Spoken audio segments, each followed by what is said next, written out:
So last week I saw my psychiatrist and she upped my dose of Vyvanse from 30 to 40 milligrams, but they wouldn't fill it because I just filled it. So I'm still on 30. And then I have a 10 milligram extended release Adderall, which I can never Dex something. Remember the non-brand name for on days that are really hard with the chronic fatigue and the chronic illness and things. It tends to exacerbate my insomnia, so I only take it if I can take it really early in the day and I need to have like a marathon day and make it. But she also put me on, I think it's Cymbalta. I don't know what the generic name is because it's a generic 30 milligram dose, and then propanol. I think that's what it is, for anxiety. And I had been put on depression medications when I was earlier in my life for severe fatigue and pain and everything like that. But I didn't know that I was neurodivergent. And so I wasn't, and I went and did a sleep study and was put on narcolepsy medication. And I was actually put on Adderall. Adeline Montgomery, what are you doing? What are you doing? But I wasn't looking for clarity of thought and sustained ability to function. I was looking for non-chronic fatigue type exhaustion symptoms and like waking up and feeling better and being able to stay awake throughout the day. Well, I had undiagnosed, unmanaged autism and ADHD. I still do not have a diagnosis for autism and probably never will because it's a whole thing to get diagnosed, and I've been laid off from my job, so I won't have health insurance shortly. I shouldn't, hopefully I'll figure that out. But I took, so I was up, no, I went to bed at a decent time, so like midnight last night, but I had a really hard time sleeping, a terrible night's sleep. And then this morning I woke up at like 7 and 8, but I stayed in bed and went back to sleep until like 11. And then I took the anti-anxiety medication then, and I had been given gabapentin and it helped with anxiety, but it didn't really help me with the pain because I wasn't taking it appropriately, because it's not a one-time thing like Advil, and I didn't really have anyone explain to me how things worked. So I didn't know that I was not doing myself a favor by not taking it consistently. Anyway, the functionality of eliminating or reducing anxiety or serotonin insufficiency is crazy. Like, my day is completely shifted after taking these medications. And Vyvanse did that. It put my mind on rails, but I still was falling off a cliff energetically after 3-4 hours of taking it. It was like I would have 3 or 4 hours of function, and then it'd be like I was so exhausted and it'd only be 10 in the morning, and I'm like, I can't do the rest of my day.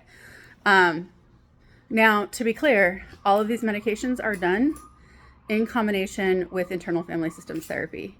And I think it's really important that when we make our medical decisions that we look at the underlying drivers, both our genetic makeup or our conditions like neurodivergence or any predispositions we have, right? So like epigenetic changes that we've had where like a gene has been flipped, and so we have like an autoimmune issue, which it's very likely that I have some kind of autoimmune issue.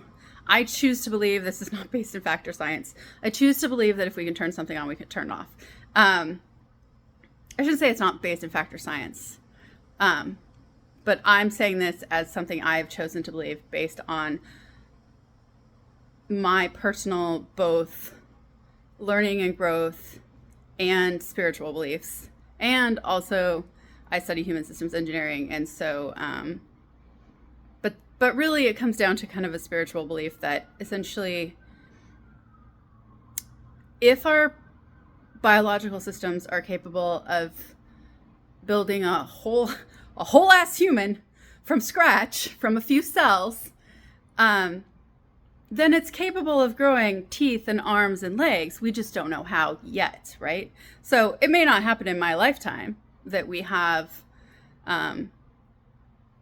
the full regrowing of like the same limb that you would have, you were born with, which honestly, with cloning will probably never happen. So you see my ADHD because I'm like, oh, what about this? What about that?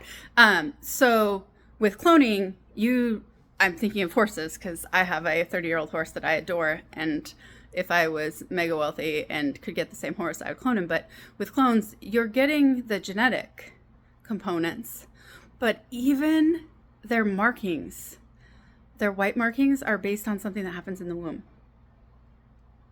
I would have thought that like your coat and your socks and your stars on horses and whatever, that was something that was kind of like a genetic expression. And it's not. It's based on environment. And so clones will have different markings than the original horse. And who we are is not separate from our experiences. And so with Houdini in particular, that horse and I had so much time together, and we had a lot of struggles together, both in communication between us and with the outside world. And so that's just not duplicatable.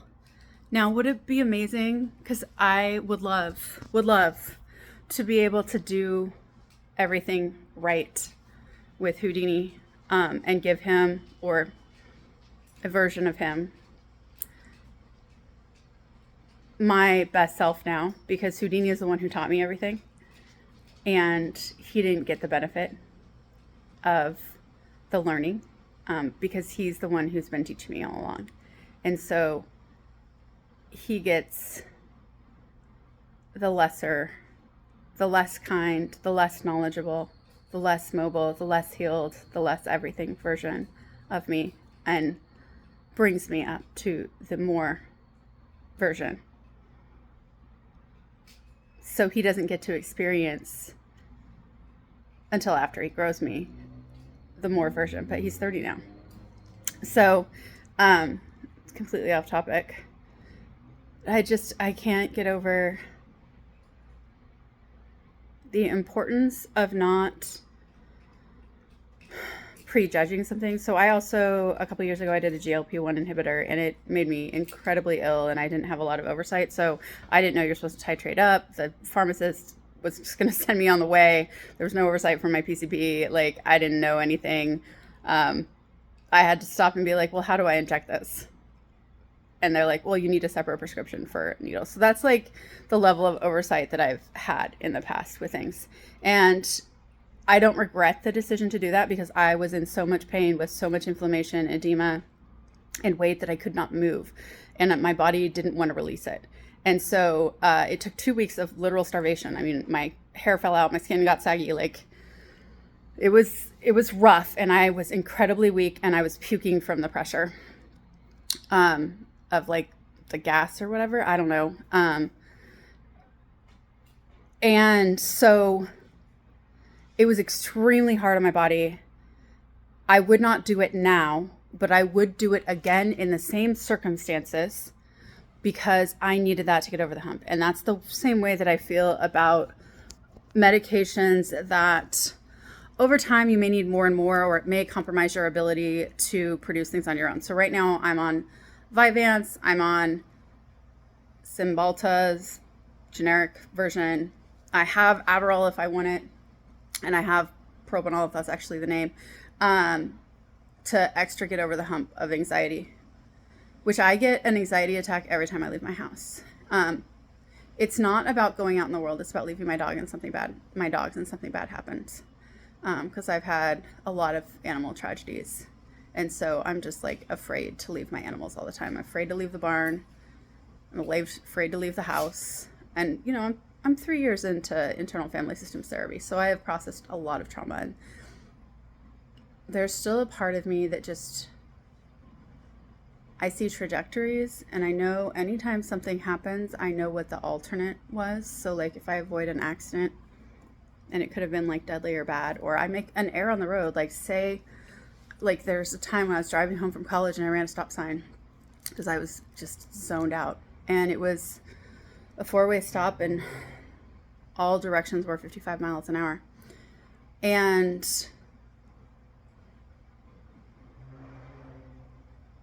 even though it was fine, there was no traffic coming, right? There was no actual consequence of this. I note those things. It's part of my hypervigilance. It's part of why I don't make mistakes repeatedly, is because I adjust for them. But I write those on my brain and body. And I still can like viscerally feel the like fear of if there had been a car there, or like when Houdini was young, he hit the side of a barn door coming in, and he couldn't stand on that leg for a minute because he hit it really hard, and like the sound was loud. It was a loud crack of him like banging into the wood entry of a barn because he was trying to avoid the mud.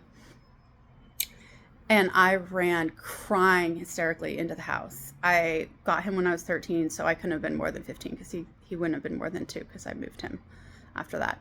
And so just notice my need to sensory needs that I didn't know I had and I never accommodated for and was corrected for because nobody knew to give me grace, and I didn't know to give me grace. And so he ended up being fine, but I still, like, I have this like holding of knowing that if he had in fact broken his hip or leg at that time, that my entire life would have been different. And I don't want to say not better as in really bad, because I persevere, and I'd like to think that I would have found my way forward, but who I am and everything I've done is completely entwined with my horse. Even before I got him, because I was saving for him. And so, I don't know how I got on this long tangent.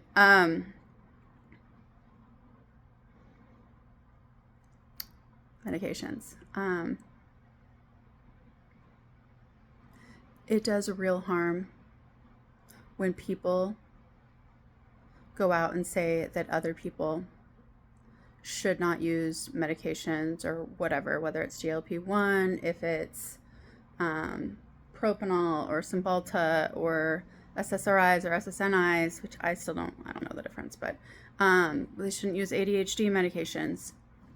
When people go out in the world and share that message, it is incredibly harmful.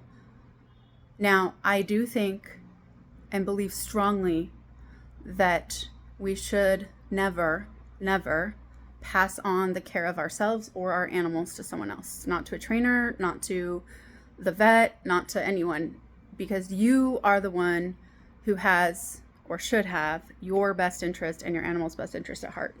You consult with the experts, but ultimately you are the one who knows you and your animals, and you are responsible for, let me correct that, not responsible for it. You bear the burden of the outcomes. You bear the burden. So don't give your power away to someone else if it doesn't feel right. You need to feel right with whatever decisions you make. And when people go around saying that people should never, anytime someone uses the word never, it's just an automatic no. I can think of some extremes where I'm like, well, that would never be okay. But the reality is that there is no such thing as a never. And I don't know of an example of when something terrible would be okay or appropriate rather than okay. Let's say an appropriate choice. But there are no absolutes. So it is really important that people feel safe to try tools, which is what medications are, to help them function. And I think now of the last year of anxiety, let's be real. My anxiety is severe, and I didn't even know I had anxiety. It's such a part of my life that I didn't know I had anxiety until my 30s. And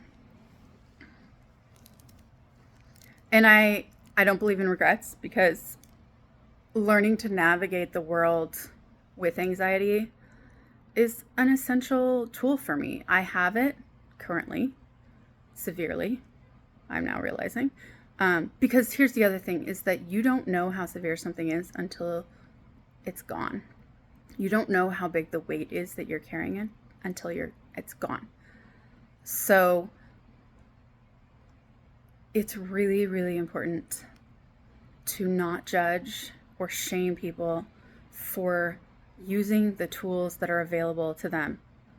And it is important to support people and empower people in their self-efficacy and self-empowerment for making these decisions without judgment or shame. And so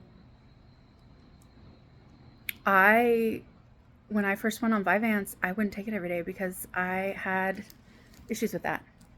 GLP-1, I didn't take it for a long time, even though I was really struggling physically because I didn't want to non-natural do a thing with my body. And the thing is like, there is damage from that. My body is not the same as it was before I took the GLP-1, and my hair is definitely not the same. It has not recovered, and it's been like a year or two since I took the last dose. And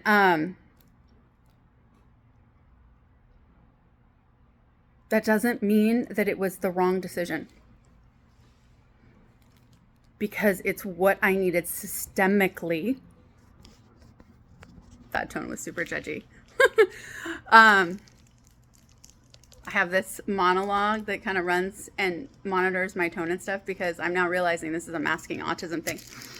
I don't naturally have expression in my voice. It's just so ingrained to mask and give tone and thing because it goes completely away, and I have RBF to the nth degree when I am really overstimulated, overwhelmed, or on the verge of a shutdown. So having this kind of like expressive voice and being expressive, this is all masking. And it requires a lot of energy. I mean, it's a large reason for the fatigue. And so I don't regret not having tried anti-anxiety medications while looking for relief from anxiety and understanding what anxiety is. I don't have regrets about spending the last year doing IFS therapy and being able to access a lot of anxiety parts, which would have most likely been muffled if I was on medication, right? So I don't have regrets about my journey or the decisions I've made because I'm doing the best I can with the tools that I have. And that's the grace that I want to give to everyone else.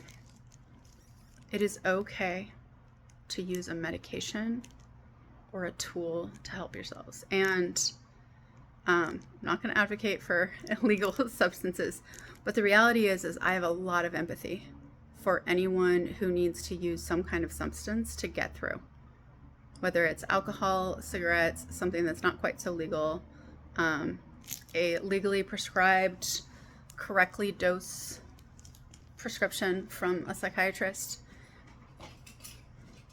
The reality is we're all just trying to do the best we can with the tools we have. And some of us have a lot better tools and a lot better start to life than others.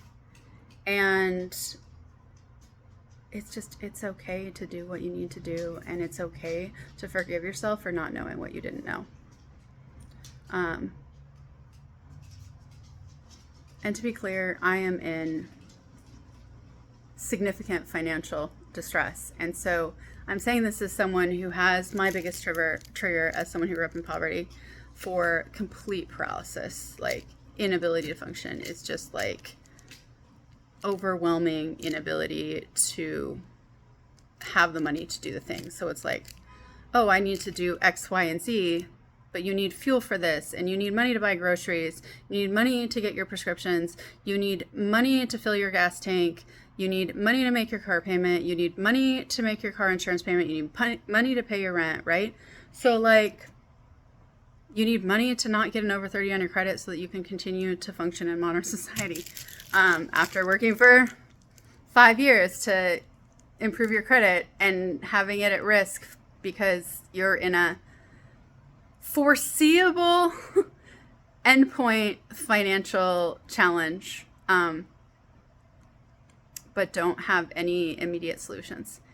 And I'm talking like car repossession, eviction, and then being unable to provide adequate veterinary care to my animals to keep them both comfortable and alive. Because the boys are both my two horses. The other one, so the 30-year-old, and then the other one's 16. I've had since birth, and they're best buds and they're adorable. They're both out of their pain medication, and the younger one is dealing with a life-threatening illness because I didn't have the means to interfere early, and I had a block around it. Because when you feel powerless, it's easier to just say I can't than it is to try and figure out a solution. Because when you are in financial distress, they've done research on this, your IQ drops by 10 points. You do not have your full thinking capacity available to you. Well, I've been in financial distress, with a few exceptions when I've gotten like big loans or surprise monies, since I gained an awareness of what money was as a 3 or 4-year-old. I literally remember my mom burning a Care Bear plate on the stove and telling me that she would replace it because I'd gotten it for my birthday, and I loved this like cup plate thing. It was the 80s. And she said she would replace it. And I knew in my little, like, I can viscerally feel it in my body. I knew we moved out of the house when I was 4. So I was 3 or 4 in that house, that was not going to happen. That was not going to happen. I don't know that I had an awareness of it being of money specifically, but it was definitely a resource knowledge, because my mom she would give me the world if she had the resources for it, but she didn't have the resources. And I doubt she knew how important it was to me, because I was 3 or 4 and probably not the best communicator. And yeah, so I don't actually know who I am when I'm not under intense pressure. I won't know who I am as a human until I get to a point where I have balanced my finances to a point where I feel safe financially. And because of growing up in poverty, I feel unsafe having money, so that's been a major theme of therapy. And I don't know that I'm there yet, because the evidence would suggest that I'm still not comfortable having money, because I have a lot of skills and a lot of abilities and not a lot of money, as in paychecks pretty much, no, it's like I'm 2 months behind. I haven't gotten an over 30, and I prioritize the horses over everything. I'd rather be homeless than have my horses issues be whatever. But and like, time can't be bought. Everything else can be resolved, but time cannot.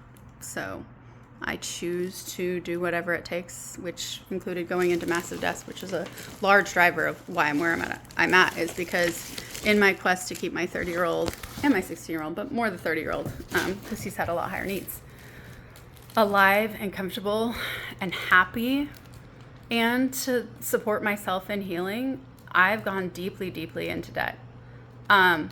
Also to acquire more skills and ability to try and become like more marketable or whatever in this autistic, ADHD, neurodivergent quest to be good enough in a world where you will never be good enough, because you were always good enough, and it was a lie. And I'm going to end on that.